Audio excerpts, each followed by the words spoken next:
Kyle Klingman with Track Wrestling. We have a special interview going all the way out to Colorado. We have Ben VomBaur. He is the head coach of Bear Cave Wrestling Club, and he's actually in his wrestling room. He was a two-time All-American from Boise State. Thanks for joining us. Yeah, thanks for having me. Pretty cool, man. The thing I like is what you said. If you go to your website and you just talk about the influence of wrestling and how it turned your life around and it's more than a sport to you.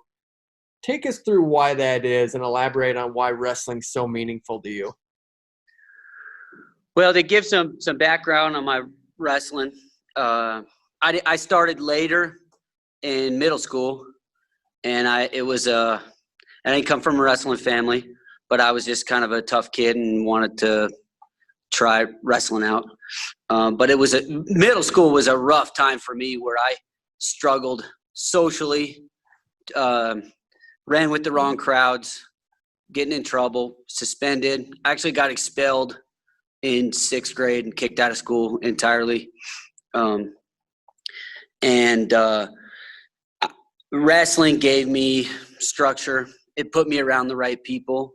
And I got so into it, and I ended up giving up my other sports, just kind of one after another over the next couple years. But I got around, like I said, I got around the right people, especially Roy Pittman, who was just a mentor to me, and it still is in Peninsula Park in Portland, and gave me something to work towards and focus my energy. I think I was a kid with a lot of energy, and I probably had ADD before they started calling it that. And like I said, around good people is the main thing. Giving me direction. And my downtime became, just by choice, my downtime was working out because I wanted to excel at the sport. So it did a lot for me. So I try to give that. I've always remembered that. And I've always remembered the way that my coaches made me feel, even my high school coaches too. You know, you don't always remember what they say to you or their actions, but you remember how they make you feel. And I felt welcomed in the wrestling room, and that it was a place for me. And I try to make everybody that comes into my building and into my wrestling room feel good and feel special, and make it a point to know their name and be interested in what they're doing. And then the wrestling success comes after that, but you build that relationship with just genuine interest in them and who they are and what they're doing in their life. And then the wrestling part gets a lot easier after that. And so I've tried to build that rapport with everybody, and then I can impact their lives. And I take a lot of pride in being a role model for kids, a lot of pride in that. And I feel like that's a big part of my job. And when I build that, and then they struggle, and then they can come to me, and they can come to me when they're struggling with life. I can help them through it. And and like I said, leading by example is really important to me. And I think it's, as a youth coach, I mean, it has to be part of your job description as being a mentor, not just showing moves in sports in general, wrestling and sports. Why the decision to go to Boise State? You're from Washington. We didn't mention that, but Boise State still had a program, and you were a two-time All-American there. Why was that a good fit for you? Well, I went to, I guess over my career, Washington, for one, Washington doesn't have any universities. And the universities they had then were NAIA. There was an NAIA school that wrestled. There was a junior college. There's one junior college that wrestles now. And so the options were limited. And I wasn't the most athletic guy, and really wasn't what everybody was looking for. And I came to the sport late. I had a real successful high school career, but often I was underrated, I guess. And you could say whatever rating. I mean, we didn't have a lot of rating systems, but I just wasn't heavily recruited. And so I got recruited locally, and I didn't get real big scholarships. And Boise was my best fit, coaching and financially for me. And it was all my options were close to home because, like I said, I didn't get recruited cross country, and it worked out great for me. And I got better. I got better all the time. I have to thank. My coaches put a lot of work into me. My best friend in college, Kirk White, who was a national champ for Boise State, and he was older than me, 2 years older than me in school, and he helped me significantly. And his personality is different and didn't mesh with everybody, but he helped me so much. We were roommates together. I was always tough. That was my upbringing. I was a tough kid and just like real physical and just prided myself on being tough. And it got me through a long way and hard work. And, those are kind of the foundations of a wrestler. But Kirk really taught me how to manage my body, how to, use my brain in figuring situations out. And we'd spend time in the room by ourselves figuring out positions and things like that. And I really taking ownership was a big part of my success in college and me getting better. And I didn't, I was my sophomore year, I started the season, I was unranked. Nobody really heard of me. I remember they did an article about me maybe my junior year. I don't even know who did it, but it was like the best wrestler you'd never heard of because nobody had heard of me much prior to that year.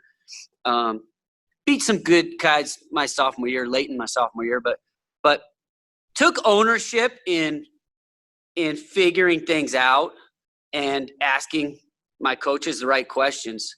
And not just always expecting it to come to me. And if things didn't work out, blaming other people, why, this, you're not developing me or whatever, which seems to be, I don't know if it's more of a trend now, but I notice it a lot more. It's just, placing blame somewhere else. You can take ownership, and I don't care what your situation is. You figure it out, ask the right questions. And I did. And I spent extra time. Hard work, but smart work. To give an example, I'd be struggling in a position. I'd ask one coach about it. I'd get with another coach another day, and I'd go try it out on, somebody that was maybe not as good in practice room. And then I would try it out on somebody better. And then I would try it out on, the best guys around my weight. And then sometimes go back to the drawing board. But I was constantly not just going through the motions, not just going through the grind. That's important. You got to endure into tough times in the college season, but also use your brain to figure things out, ask questions, ask the right questions, have a positive attitude.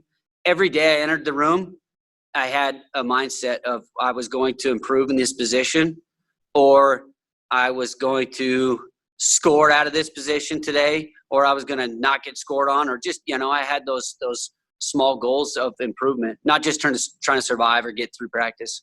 You have to have the right mindset, and that's at any level coming into practice. Have a positive mindset, and I encourage that with our wrestlers. And I try to, as a coach even, I try to show that, just upbeat, excited to be there, and that carries on to the wrestlers. Why did you decide to go this route? Because let's just explain that you are in your facility right now. You own this facility. This is your full-time job. You're all in with youth wrestling. Why did you feel like this was a fit, and why was this a profession you wanted to go toward? Well, I've been doing this probably 5-6 years now with running just youth, and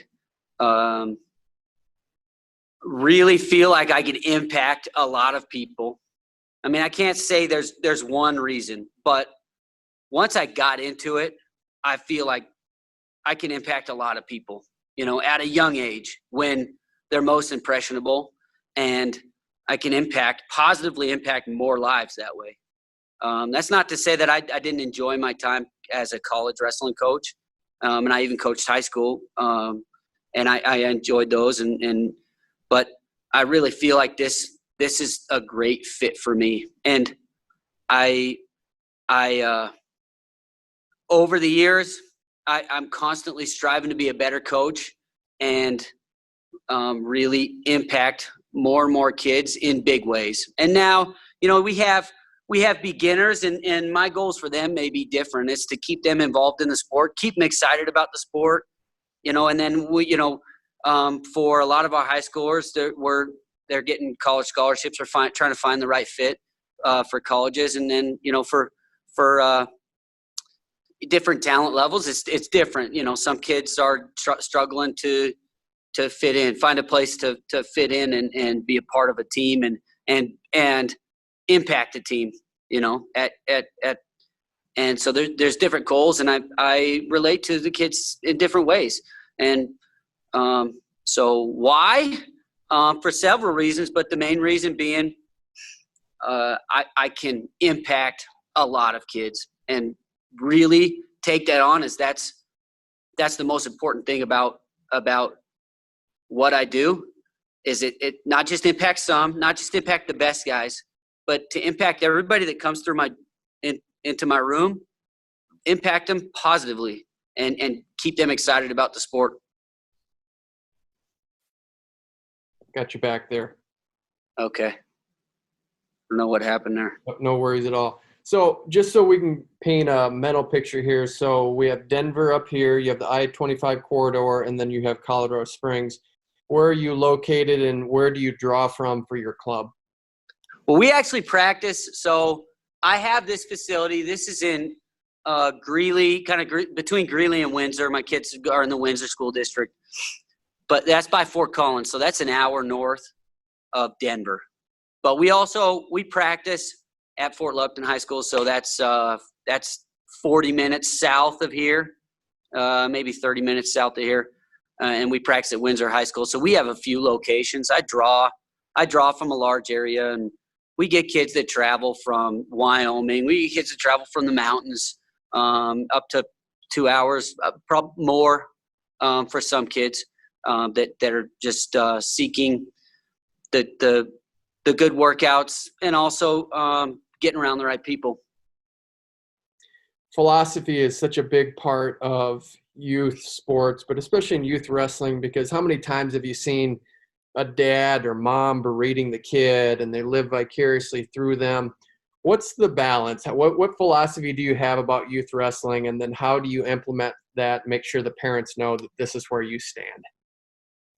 Well, you have to lead by example, and they need to see it, and you need to preach it. So, the main, foundations are that the most important thing is effort, and it's not outcome, but it's input. What are they putting into it?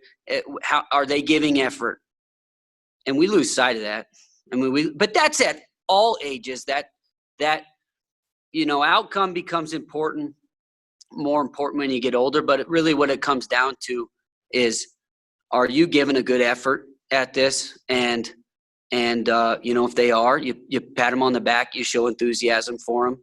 And as parents, I try to get across to them. It's just be a fan and be excited about being able to watch your son or daughter compete in the sport, and appreciate the effort they put into it. And don't be so outcome driven, especially at a young age. And it's terrible to see, but there's some bad coaching and bad parenting that you see at tournaments and some clubs. And it's just, don't be so outcome driven. And it's even when I was in college, it was always effort based. And did I prepare for this for my opponent? And if you got the best of me, hats off to you. I'm going to come at you the next time. And it's a better way of life when you can, you only stress about what you have control over. And we don't always have control over the outcome, but we have control over the output that we put into it. That's first. That's primary, for getting across to parents. But I have a lot of different philosophies with youth. Did it again. I'm losing battery here, I think. Oh. I think that we as youth coaches condition kids too much, run them out of the sport that way. And we talk about wrestling should be fun, but people think that's games, but that doesn't always mean it's games. I mean, wrestling itself is fun. If you have a challenging opponent, unless you're just getting the tar beat out of you, and that's another thing you try and balance in your room. It's just, kid can't be getting beat up every day. You got to move them around and get them some success. You want to challenge. Everybody needs challenge in practice. Everybody needs success in practice at some point in the week. But I think we condition too much with youth wrestlers. That's I'm for building athleticism. Our warm up is athletic based. Plyometrics, explosion, and you can have fun doing that. They become better athletes. They become better wrestlers. It's fun. It's a fun environment. Tumbling. Those kinds of things instead of.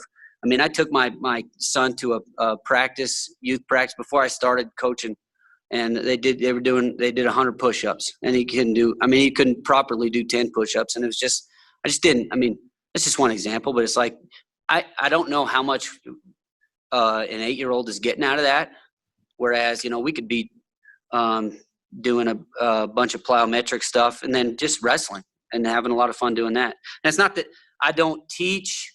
And I'm not a softie. There's an expectation that you work hard in practice, but let's have a different way of going about it. Especially with youth wrestlers, as they get older, conditioning becomes more important. Outcome becomes more important, and so you work in that direction. But you get brand new kids in the room. Honestly, my youth practices, my beginners, they don't condition. They learn skills, they learn athleticism. And they do tumbling and plyometrics, and they keep enthused about the sport, and then they become better wrestlers because they're excited about it. How about cutting weight? When should you cut weight? When should you not? You really shouldn't be focused on that at all until high school, where you got to fit into a weight class. I don't think any weight. I wouldn't worry about weight management other than. If you got body fat and you get extra workouts and you're trying to just become a fit young person, but that's just that. If you're cutting weight, you're focused on outcome. There's no other way to put it. If you're cutting weight, you're focused on outcome too much, especially prior to getting into high school. And I think I can honestly say I think my 2 older boys probably cut weight, what they would consider cut weight, and sweated out some pounds, maybe once or twice in middle school, ever, and never as a youth. And then in high school, you learn properly, like get a workout in, you get down to weight. It's okay to, when you're in high school, that stuff makes a little more sense, but people are so uneducated about it and outcome driven at a young age. And that's where cutting weight comes in. And it hinders long-term performance and long-term enthusiasm for the sport. Tell us about your room there. It looks pretty nice, man. You got a weight room back there. You got full mats. Can you just take us through what the facility is like and why it's designed the way it is? Yeah, so I got 4 racks here. We're gonna add 2. So I had strength classes. I wanna get weight training for high school especially, and we had those going. But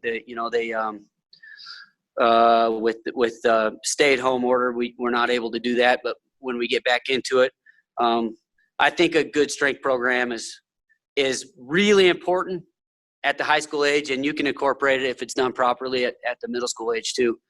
So that's the weights behind us. Racks is standard weight program, and then I've got 2.5 mats here. So I got one of the bigger rooms in the state. And a lot of these trophies are team stuff that we've won, and some things that my kids have won. They didn't give trophies like that when I was a kid. And, well, I didn't start wrestling until 7th grade, so I didn't win a whole lot of that until later. But here I'll turn this, and you can see my wrestling room a little bit. Sure. Pretty good size. We got climbing ropes and throwing dummies and crash pads. I'm big on teaching young kids how to throw. And I got a bunch of, I got these throwing dummies here, and I got a bunch loaned out right now because kids are at home, and I've got about 5 throwing dummies out to kids, and some Bulgarian bags so that when they're young, teaching them strength training through like athletic movements, and they get stronger. But it's not necessarily weight room stuff at a young age, but we have Bulgarian bag workouts, and they're fun. I mean, but they become better athletes, and they become stronger doing it. How do you utilize the Olympic Training Center, if at all? It's right down the road. I probably don't utilize it as much as I should. I mean, I have better rapport. I got a fine relationship with them, but like I said, it just doesn't get utilized as much. I get our better kids in contact with them, especially we have kids from south of Denver, and so they're close to it, and they can go work out there. But I have better rapport with the colleges in the area, and they'll come. They come check our kids out often. We have kids going to both Air Force and UNC. My older boy goes to Air Force Academy, and I know the coaches.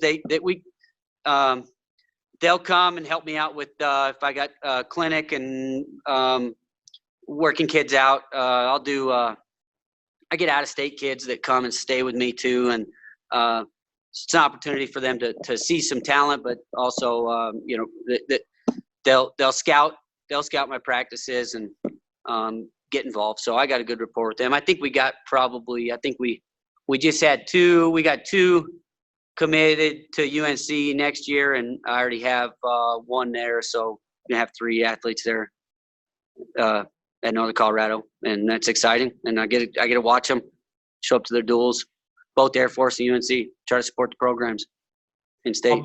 How big do you want this to get? You've got a nice size right now. I mean, do you want this to get bigger as you go along? It depends on the time of year, how big our numbers are. I want to, we'll have 150 in during certain times of the year. During the high school season, I work high school kids out in their sessions. I've got middle school, I've got youth, I've got beginners. I don't know the size of it. I mean, I want to help as many as I can, but I also wanted a quality product and division of separation and practices is a big part of that. You can't have beginners in with the college bound athletes. So dividing that up and being able to work with them with their skill level and their athleticism, what they're ready for at the time. So having the proper stages and groups and when you progress to another group, that's an important part of the program, and I need to expand that, and that's the plans, is to have more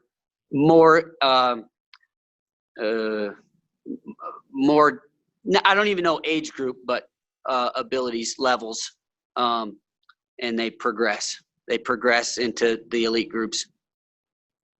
Do you talk shop with other wrestling clubs like Jody Strip Matter or any of these other clubs throughout the country? Probably not as much as I should. I think outside of Colorado, maybe we're a little more under the radar as a club, but we send college athletes more and more every year. But we've got guys going to Nebraska, Minnesota, and we're sending them across the country more now. I mean, I have good relationships with the coaches in state here, and I'm always in the mindset of trying to learn I'm not stubborn. I don't forget what made me successful and what's made me a successful coach thus far, and really incorporating fundamentals at all age groups and all levels. But I'm real open-minded. And I honestly, I think that a place where coaches fall short is not trying to learn from their competition. And I definitely do that, through conversation, but just by watching them coach. And man, that works well. I'm constantly learning and learning from a lot of different avenues. Learn from coaches at different levels. I'll learn from coaches, a college coach, but I'll learn from another youth coach and his approach at something. I'm really open-minded and try to pick things up everywhere.